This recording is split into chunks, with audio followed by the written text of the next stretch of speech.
Hello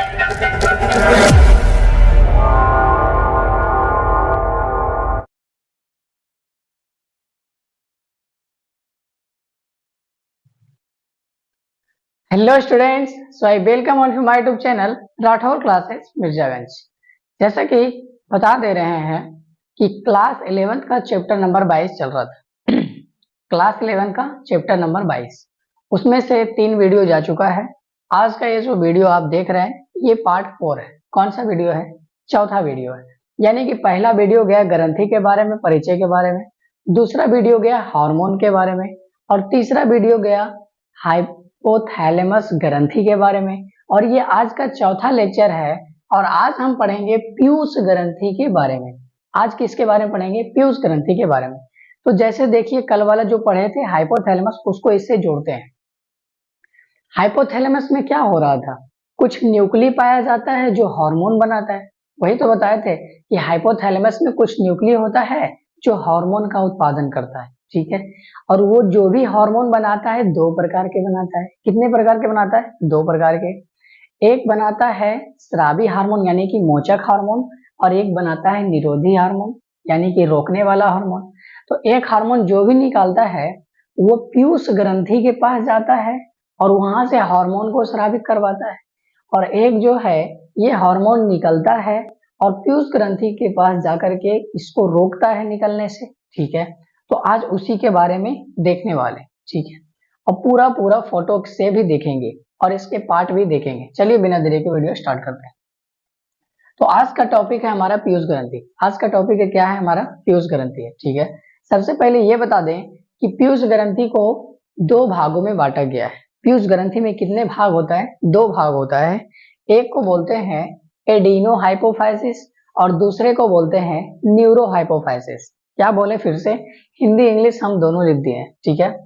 Piyush ग्रंथि के 2 भाग, एक भाग का नाम एडिनो हाइपोफाइसिस और दूसरे भाग का नाम न्यूरो हाइपोफाइसिस। इंग्लिश से घबराना नहीं है, बिल्कुल नहीं। अब देखिए ये जो एडिनो हाइपोफाइसिस है इसके भी 2 भाग होते हैं। इसके भी कितने भाग होते हैं? 2 भाग। एक का नाम है पार्स डिस्टैलिस, एक का नाम है पार्स डिस्टैलिस तथा दूसरे का नाम है पार्स इंटरमीडिया।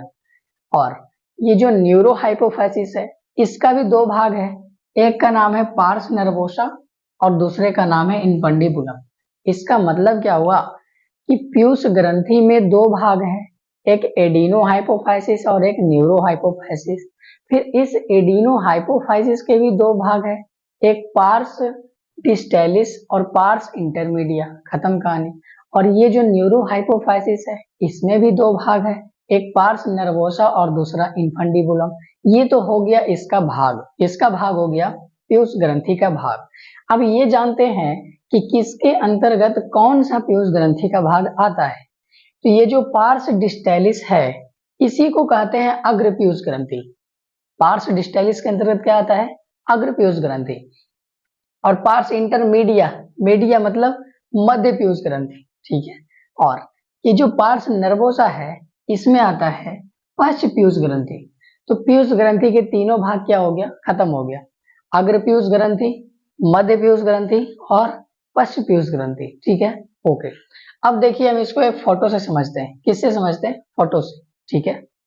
देखिए कल बताए थे हाइपोथैलेमस के बारे में। किसके बारे में बताए थे? हाइपोथैलेमस के बारे में।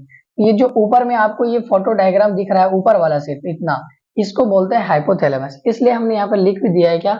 हाइपोथैलेमस। ओके, और इसमें पाया जाता है न्यूक्लियाई। हाइपोथैलेमस में क्या पाया जाता है? न्यूक्लियाई।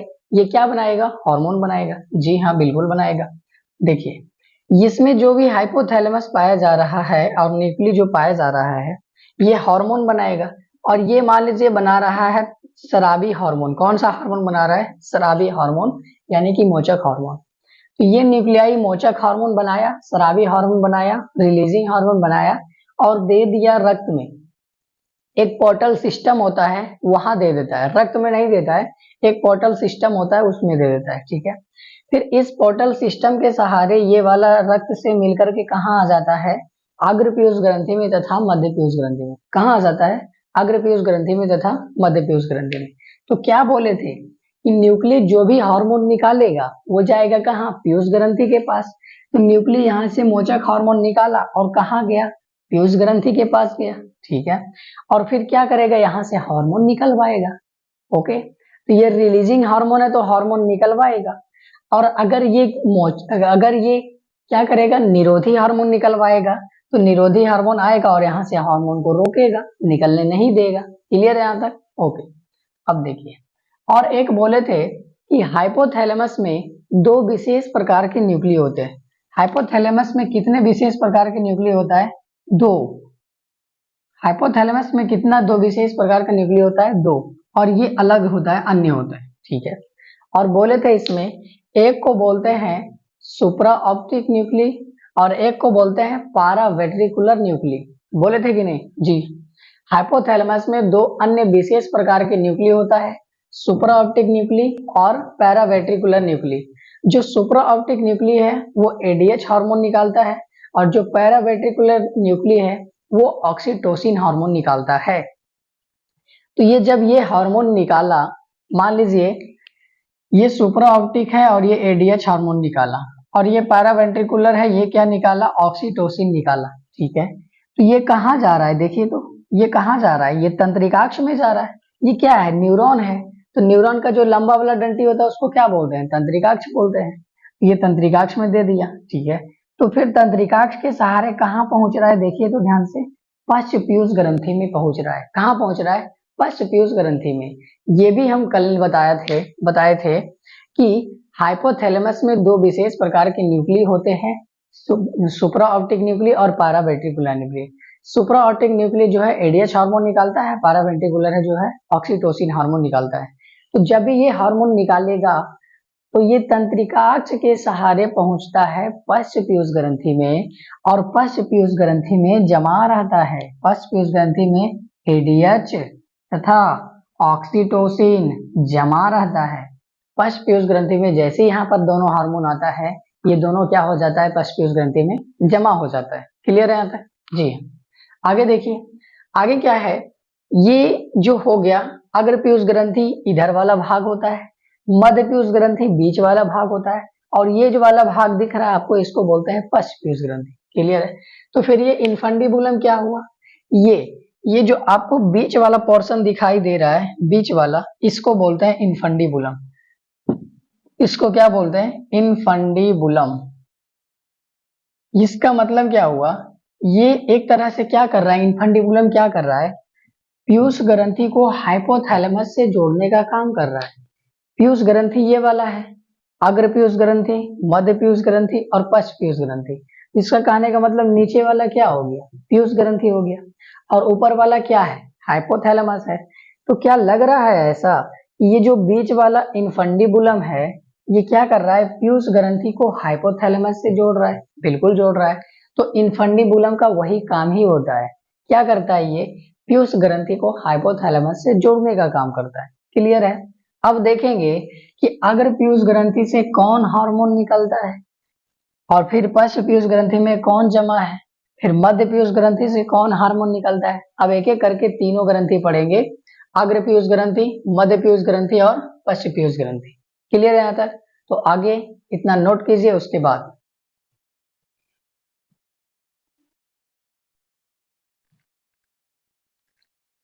अब अग्र पीयूष ग्रंथि के बारे में सबसे पहले पढ़ लेते हैं, उसके बाद मध्य पीयूष ग्रंथि, उसके बाद पश्च पीयूष ग्रंथि। तो सबसे पहले है अग्र पीयूष ग्रंथि। जो अग्र पीयूष ग्रंथि होता है, वहां पर अगर जो आएगा हाइपोथैलेमस वाला हार्मोन, तो वो क्या करेगा, वहां से हार्मोन निकलवाएगा। अगर जो मोचक हार्मोन आएगा तो क्या करेगा, हार्मोन निकलवाएगा। तो अग्र पीयूष ग्रंथि से 6 हार्मोन निकलता है। कितना हार्मोन निकलता है, 6 hormone. GH hormone, LH hormone, FSH hormone, ACTH hormone, TSH hormone और पीआरएल हार्मोन। ठीक है, तो ये सब हार्मोन का नाम है। तो ये सब हार्मोन के बारे में पढ़ना है कि हमारे शरीर में हार्मोन का क्या क्या रोल है, ये हमारे शरीर में क्या क्या काम करता है। जैसा कि सबसे पहला हार्मोन है जीएच हार्मोन, इसका फुल फॉर्म होता है ग्रोथ हार्मोन। जीएच का full form growth hormone, Hindi में इसको बोलते हैं वृद्धि हार्मोन। हिंदी में क्या बोलते हैं, वृद्धि हार्मोन। तो ये जो जीएच हार्मोन है, ग्रोथ हार्मोन है, ये समसूत्री विभाजन में मदद करता है। हमारे शरीर में समसूत्री विभाजन होता है तो उसमें मदद कौन करता है? यही जीएच हार्मोन। और ये ग्लाइकोनियोजेनेसिस करवाता है। ग्लाइकोनियोजेनेसिस कहने का मतलब क्या हुआ? ग्लूकोज बनाता है। क्या करता है? ग्लूकोज बनाता नहीं, ग्लूकोज को तोड़ने का काम करता है ये, ठीक है। और ये है लिपोलाइसिस। लिपोलाइसिस मतलब लिपिड को तोड़ना, लिपिड को तोड़ना, तो ये लिपिड को तोड़ने का काम करता है। और हमारे शरीर में वृद्धि तथा विकास कौन करवाता है? Growth hormone. नाम से ही समझ में आ रहा है वृद्धि हार्मोन, तो हमारे शरीर में वृद्धि तथा विकास कौन करता है? यही हार्मोन करता है, ठीक है। अब बात आया यहाँ पर ये कि जीएच हार्मोन का ये सब काम है। अगर जीएच हार्मोन बहुत कम स्रावित हो तो उससे एक रोग होता है। अगर जीएच हार्मोन बहुत ज्यादा स्रावित हो तो उससे एक रोग होता है। देखिए कौन सा रोग होता है। जब जीएच हार्मोन से कम जब जीएच हार्मोन हमारे शरीर में कम स्रावित होता है तो उससे आदमी की या मानव की या व्यक्ति का कम वृद्धि हो पाता है, जिसके कारण वो व्यक्ति बौनापन का शिकार हो जाता है। किसका शिकार हो जाता है? बौनापन का। और उसी बौनापन को बायोलॉजी में बोलते हैं पिट्यूटरी ड्वार्फिज्म। उस बौनेपन को क्या बोलते हैं? Pituitary dwarfism. ओके। अगर ये जो जीएच हार्मोन है, ग्रोथ हार्मोन है, वृद्धि हार्मोन है, ज्यादा स्रावित हो जाए, क्या स्रावित हो जाए? ज्यादा, तो ज्यादा स्रावित होने पे एक रोग होता है, उसको बोलते हैं अतिकायता। इसको बायोलॉजी में बोलते हैं जाइगेटिज्म। इसको बायोलॉजी में क्या बोलते हैं? जाइगेटिज्म। तो सिंपल सी बात है कि ग्रोथ हार्मोन हमारे शरीर में क्या करता है? इसका नाम ही है जीएच हार्मोन, मतलब ग्रोथ हार्मोन यानी कि वृद्धि हार्मोन। तो ये हमारे शरीर में समसूत्री विभाजन करवाता है, ग्लाइकोनियोजेनेसिस करवाता है, लिपोलाइसिस करवाता है, और अगर ये हमारे शरीर में वृद्धि तथा विकास करवाता है। हमारे शरीर में क्या करवाता है? वृद्धि तथा विकास। अगर कम स्रावित हो तो कम वृद्धि होगा, ज्यादा स्रावित हो तो ज्यादा वृद्धि होगा। कम स्रावित होगा तो एक रोग हो जाएगा, उसको बौनापन बोलेंगे। तो जो व्यक्ति बौना होता है इसका मतलब उसमें जीएच हार्मोन कम निकला है। और जो लंबा व्यक्ति होता है इसका मतलब उसमें जीएच हार्मोन ज्यादा निकला है। तो बहुत कम निकलता है तो बौनापन यानी कि पिट्यूटरी ड्वार्फिज्म, और बहुत ज्यादा स्रावित हो जाता है यानी कि अतिकायता, इसको जाइगेटिज्म बोलते हैं। तो ये सब किसका काम हो गया? जीएच का काम हो गया। क्लियर है? अब देखिए दूसरा है एलएच हार्मोन। दूसरा कौन सा हार्मोन है? LH hormone. इसका फुल फॉर्म होता है ल्यूटिनाइजिंग हार्मोन। इंग्लिश में बोलिए, ल्यूटिनाइजिंग हार्मोन। इतना अच्छा लग रहा है सुनने में ना, ल्यूटिनाइजिंग हार्मोन। ये क्या करेगा? पुरुषों में एंड्रोजन हार्मोन का स्रावन को प्रेरित करता है। किसमें? पुरुषों में एंड्रोजन, एस्ट्रोजन नहीं, एंड्रोजन। ये पुरुषों में एंड्रोजन हार्मोन के स्रावन को प्रेरित करता है या निर्माण को प्रेरित करता है, ठीक है। आगे देखिए, एफएसएच और एलएच मिल करके शुक्राणु जनन को नियंत्रित करता है। एफएसएच और एलएच मिल करके क्या करता है? शुक्राणु जनन को नियंत्रित करता है। अब ये शुक्राणु जनन क्या है? शुक्राणु जनन कहने का मतलब शुक्राणु के निर्माण में मदद करता है। क्लियर है? ओके। आगे देखिए, ये जो एलएच हार्मोन है ये स्त्री में क्या करेगा? अभी तो पुरुष में देखिए कि एंड्रोजन हार्मोन निकलवाएगा, और स्त्री में क्या करेगा? ग्राफियन पोटिका से अंडोत्सर्ग में मदद करेगा। इसका मतलब क्या हुआ कि ग्राफियन पोटिका से अंडा बाहर निकलता है, इस प्रक्रिया को अंडोत्सर्ग बोलते हैं। तो ये कौन करवाएगा? एलएच हार्मोन करवाएगा। इसको क्लास 12th में भी पढ़ना है मासिक चक्र के दौरान, ठीक है। तो ग्राफियन पोटिका से अंडा बाहर आएगा, उसको अंडोत्सर्ग बोलेंगे। और जैसे ही अंडा बाहर आएगा और जो बचा हुआ संरचना है उसको बोलते हैं कॉर्पस ल्यूटियम। उसको क्या बोलते हैं? Corpus luteum. तो ये कॉर्पस ल्यूटियम भी बनवाता है कौन? LH hormone. तो एलएच हार्मोन का बस सिंपल सा काम ये है कि ये पुरुषों में एंड्रोजन हार्मोन के स्रावन को प्रेरित करता है, और ये शुक्राणु जनन में भी मदद करता है। किसके साथ मिलकर? एफएसएच के साथ मिलकर। और ये जो है स्त्रियों में यानी कि मादाओं में क्या करता है?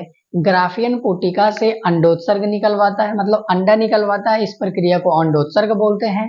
और जो बचा हुआ जो भाग होता है जिससे अंडा निकला है, उस बचे हुए भाग को बोलते हैं कॉर्पस ल्यूटियम। तो कॉर्पस ल्यूटियम बनाने में भी कौन मदद करता है? एलएच हार्मोन मदद करता है। क्लियर हो गया? ओके। अब तीसरा हार्मोन है एफएसएच हार्मोन। कौन सा हार्मोन? एफएसएच। इसको बोलते हैं follicle stimulating hormone. Follicle stimulating hormone, Hindi में इसको बोलते हैं पुट्टिका प्रेरक हार्मोन। हिंदी में क्या बोलते हैं? पुट्टिका प्रेरक हार्मोन। ये क्या करेगा? पुरुषों में सर्टोली कोशिका को प्रेरित करेगा। पुरुषों में किसको प्रेरित करेगा? सर्टोली कोशिका। और ये सर्टोली कोशिका कहाँ होता है? वृषण में बहुत सारा नली होता है, उस नली में पाया जाता है। ठीक है। और ये पुरुषों में शुक्राणु जनन में मदद करता है। एफएसएच क्या करता है? पुरुषों में शुक्राणु जनन में मदद करता है। देखिए अभी अभी पढ़े थे कि एफएसएच भी क्या करता है? शुक्राणु जनन में मदद करता है। पढ़े कि नहीं पढ़े? बिल्कुल पढ़े। तो एफएसएच ही तो पढ़ रहे हैं। तो एफएसएच क्या कर रहा है? शुक्राणु जनन में मदद कर रहा है। ठीक है। और ये तो पुरुष का काम हुआ। अब स्त्री में देखिए, ये जो एफएसएच है ये स्त्री में क्या करेगा? अंडाशयी पुट्टिका की वृद्धि करेगा। अंडाशय में जो भी प्राथमिक पुट्टिका है उसमें वृद्धि करता है और तृतीयक पुटक का निर्माण करता है। कौन से पुटक का निर्माण करता है? प्राथमिक पुटक से तृतीयक पुटक बनाता है। और जब तृतीयक पुटक बन जाता है तो तृतीयक पुटक से एस्ट्रोजन हार्मोन स्रावित होता है। कौन सा हार्मोन स्रावित होता है? Estrogen hormone. तो ये तृतीयक पुटक से स्रावित होता है। तो पुरुषों में एंड्रोजन हार्मोन कौन बनाता है? एलएच। पुरुषों में एंड्रोजन हार्मोन कौन बनाता है? एलएच। और स्त्री में एस्ट्रोजन हार्मोन कौन बनाता है? एफएसएच। स्त्री में एस्ट्रोजन हार्मोन कौन बनाता है? एफएसएच। तो एफएसएच का बिल्कुल रोल यही है कि ये पुरुष के सर्टोली कोशिका को प्रेरित करेगा और शुक्राणु जनन में मदद करेगा। और ये क्या करेगा? स्त्री में क्या करेगा?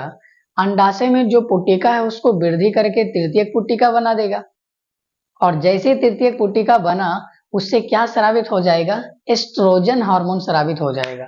दोनों में कंफ्यूजन नहीं होना है।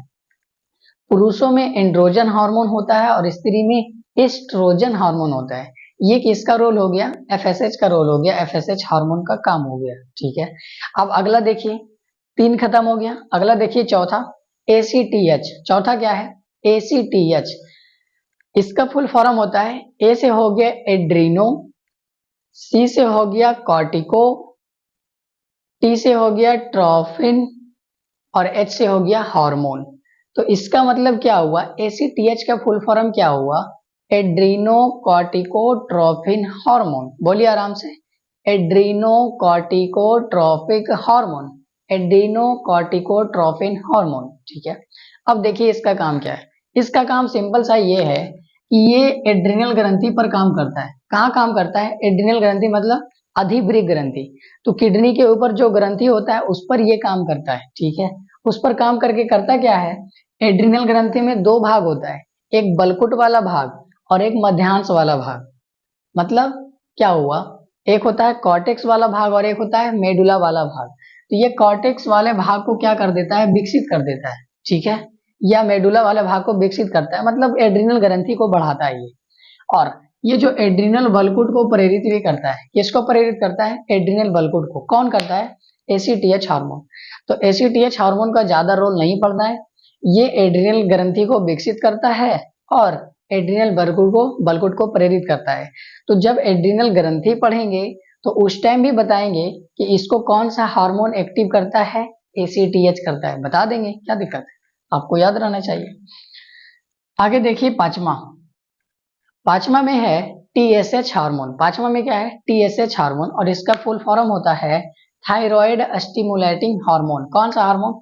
थायराइड स्टिमुलेटिंग हार्मोन, यानी कि थायराइड प्रेरक हार्मोन। इसको हिंदी में क्या बोलेंगे? थायराइड प्रेरक हार्मोन। ये क्या करेगा? नाम से ही पता चल रहा है थायराइड प्रेरक हार्मोन है। तो ये थायराइड ग्रंथि को प्रेरित करता है। किसको प्रेरित करता है? थायराइड ग्रंथि को। और इस थायराइड ग्रंथि को वृद्धि तथा विकास करता है। थायराइड ग्रंथि में वृद्धि तथा विकास कौन करता है? यही टीएसएच ही करता है। और वहां से जो निकलता है हार्मोन, यानी कि T3 और T4 हार्मोन। कौन सा हार्मोन निकलता है थायराइड ग्रंथि से? T3 तथा T4 हार्मोन निकलता है। तो जब थायराइड ग्रंथि पढ़ेंगे तो वहां पे भी ये बताया जाएगा। क्लियर है? ओके। तो टीएसएच का सिंपल सा काम ये है, ये थायराइड ग्रंथि को प्रेरित करेगा, उसमें वृद्धि तथा विकास करेगा और T3 तथा T4 हार्मोन निकलवाने में मदद करेगा। क्लियर है यहाँ तक? ओके। लास्ट में देखिए छठा है पीआरएल। इसको बोलते हैं प्रोलैक्टिन। पीआरएल को क्या बोलते हैं? प्रोलैक्टिन। और ये प्रोलैक्टिन सिर्फ किसमें होता है? स्त्रियों में होता है, पुरुष में नहीं होता है। तो ये स्त्रियों में होता है, इसका कहने का मतलब क्या हो गया? इसका क्या काम हो गया? ये स्त्रियों में यानी कि मादाओं में या बोल सकते हैं उसके स्तन ग्रंथि में किसका निर्माण करता है? दुग्ध का निर्माण करता है। किसका निर्माण करता है? दुग्ध का निर्माण करता है। तो ऐसे करके क्वेश्चन पूछा जाएगा कि स्त्रियों के शरीर में दुग्ध निर्माण में कौन मदद करता है, तो आपको बोलना है प्रोलैक्टिन।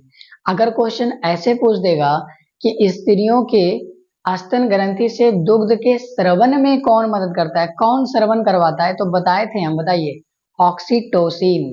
बताए कि नहीं बताए? ऑक्सीटोसिन क्या करता है? दुग्ध स्रवण में मदद करता है। तो अगर क्वेश्चन ऐसे रहे कि दुग्ध स्रवण करने वाले हार्मोन का नाम बताइए, तो ऑक्सीटोसिन बोलिएगा। अगर क्वेश्चन ऐसे रहे कि दुग्ध निर्माण करने वाले हार्मोन का नाम बताइए, तब आपको प्रोलैक्टिन बोलना होगा। क्लियर है यहाँ तक? तो इस प्रकार से क्या हुआ, अग्र पीयूष ग्रंथि में 6 हार्मोन निकला, 6 हार्मोन का नाम बता दिए, फुल फॉर्म बता दिए, और उसका हमारे शरीर में क्या काम है वो बता दिए। अब पढ़ेंगे मध्य पीयूष ग्रंथि, उसके बाद पढ़ेंगे पश्च पीयूष ग्रंथि। तो पीयूष ग्रंथि क्या हो जाएगा? खत्म हो जाएगा। उतारिए इसको। अब मध्य पीयूष ग्रंथि बचा हुआ है और पश्च पीयूष ग्रंथि बचा हुआ है, और थोड़ा सा इनफंडिबुलम भी बचा हुआ है। ठीक है, तो सबसे पहले अग्र पीयूष ग्रंथि खत्म कर लिए, उसके बाद मध्य पीयूष ग्रंथि, उसके बाद पश्च पीयूष ग्रंथि, उसके बाद इनफंडिबुलम के बारे में। तो सबसे पहले देखिए इधर मध्य पीयूष ग्रंथि। मध्य पीयूष ग्रंथि में क्या होता है, जब हाइपोथैलेमस क्या किया, हार्मोन रिलीज किया, तो अग्र पीयूष ग्रंथि में भी आया और मध्य पीयूष ग्रंथि में भी आया। तो अग्र पीयूष ग्रंथि से बहुत सारा हार्मोन निकला, उसका काम जान लिए, उसका फुल फॉर्म जान लिए। अब ये जानेंगे कि मध्य पीयूष ग्रंथि से कौन हार्मोन निकलता है। इससे निकलता है एमएसएच हार्मोन। इससे कौन सा हार्मोन निकलता है? MSH hormone. इसका फुल फॉर्म क्या होता है? Melanocyte stimulating hormone. इसका full form melanocyte stimulating hormone, Hindi में मेलेनोसाइट प्रेरक हार्मोन। हिंदी में क्या हो जाएगा? मेलेनोसाइट प्रेरक हार्मोन। ये जो हार्मोन है मध्य पीयूष ग्रंथि इसको निकालेगा। ठीक है, और ये जो है मेलेनोसाइट प्रेरक हार्मोन जो है, एक और हार्मोन बनाता है, उसको बोलते हैं मेलानिन हार्मोन। कौन सा हार्मोन? Melanin hormone. और इसका काम ये है कि ये त्वचा की वर्णकता का नियमन करता है। इसका मतलब क्या हुआ कि त्वचा की वर्णकता मतलब रंग, वर्णकता मतलब रंग। तो अगर मेलानिन कम स्रावित होगा तो वो क्या हो जाएगा? वो व्यक्ति गोरा होगा। अगर मेलानिन ज्यादा स्रावित होगा तो वो व्यक्ति क्या होगा?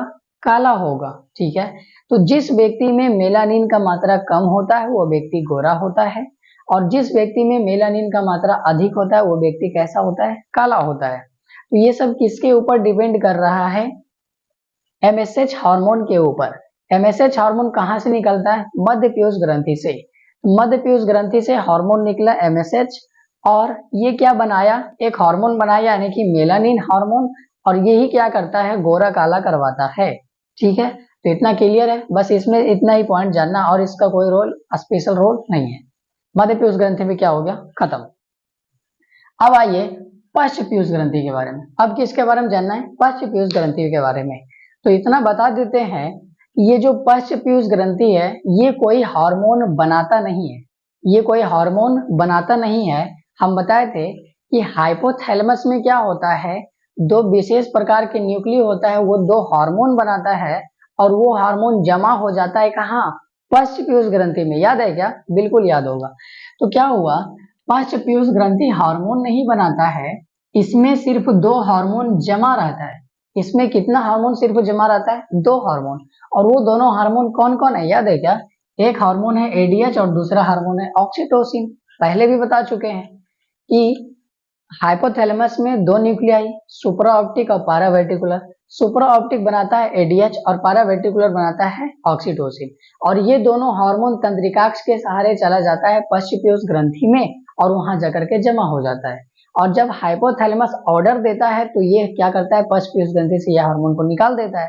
ठीक है, लेकिन क्या इसको देखा जाए कि क्या ये पश्च पीयूष ग्रंथि इसको बना रहा है? नहीं, इसको बना कौन रहा है? हाइपोथैलेमस। इन दोनों हार्मोन को बना कौन रहा है? हाइपोथैलेमस। लेकिन ये जमा कहाँ हो रहा है? जमा कहाँ हो रहा है? पश्च पीयूष ग्रंथि में जमा हो रहा है। ओके, अब देखिए आगे क्या है, इनफंडिबुलम। आगे क्या है? इनफंडिबुलम। जो फोटो बनाए थे, ऊपर में हाइपोथैलेमस था और नीचे में पीयूष ग्रंथि था, और बोले तो जो बीच में जोड़ने का काम करता है वो कौन करता है? इनफंडिबुलम करता है। तो इसका काम क्या है? यह हाइपोथैलेमस को पीयूष ग्रंथि से जोड़ने का कार्य करता है। यह हाइपोथैलेमस को किससे जोड़ने का काम करता है? पीयूष ग्रंथि से जोड़ने का काम करता है। तो इस प्रकार से क्या हो गया, हमारा पीयूष ग्रंथि पूरा खत्म हो गया। सबसे पहले यह बताया कि पीयूष ग्रंथि को दो भाग में बांटते हैं, एक एडिनो हाइपोफाइसिस, दूसरा न्यूरो हाइपोफाइसिस। एडिनो हाइपोफाइसिस में दो भाग होता है, पार्स डिस्टालिस, पार्स इंटरमीडिया, और न्यूरो हाइपोफाइसिस में दो भाग होता है, पार्स नर्वोसा और इनफंडिबुलम। तो पार्स डिस्टालिस जो है उसमें अग्र पीयूष ग्रंथि आ जाएगा, उससे 6 हार्मोन निकलेगा, सबका काम जान लिए। पार्स इंटरमीडिया को यानी कि मध्य पीयूष ग्रंथि बोलते हैं, पार्स इंटरमीडिया को मध्य पीयूष ग्रंथि है, इससे एक हार्मोन निकलता है मेलानिन, ये हमारे शरीर में वर्णकता को नियंत्रित करता है। फिर है पार्स नर्वोसा, तो पार्स नर्वोसा यानी कि पश्च पीयूष ग्रंथि, तो पश्च पीयूष ग्रंथि में दो हार्मोन जमा होता है, ये कोई हार्मोन बनाता नहीं है, इसमें दो हार्मोन जमा रहता है। फिर क्या है, इनफंडिबुलम, तो इनफंडिबुलम क्या करता है, बता ही चुके हैं, ये हाइपोथैलेमस को किससे जोड़ता है, पीयूष ग्रंथि से जोड़ने का काम करता है। इस प्रकार से क्या हो गया, आपका सारा पीयूष ग्रंथि में जितना भी हार्मोन निकलता है सब खत्म हो गया, पीयूष ग्रंथि में जितना भी भाग है सब खत्म हो गया, और उस हार्मोन का हमारे शरीर में क्या रोल है ये भी बता दिए। तो इस प्रकार से एक एक करके डिटेल से अपने कॉपी में भी नोट कीजिए और इसको अच्छे से पढ़िए, और दोबारा देखने का जरूरत हो तो दोबारा भी देख लीजिए, स्पीड देखने का जरूरत हो तो स्पीड बढ़ाकर भी देख सकते हैं, ठीक है। तो इसी प्रकार से धीरे धीरे ग्रंथि पढ़ते जाएंगे और सारा ग्रंथि क्या हो जाएगा, खत्म। और जैसे ही सारा ग्रंथि खत्म हो वैसे भी चैप्टर भी क्या हो जाएगा, खत्म। सिंपल सी बात है। तो मिलते हैं अगले वीडियो में, तब तक के लिए धन्यवाद।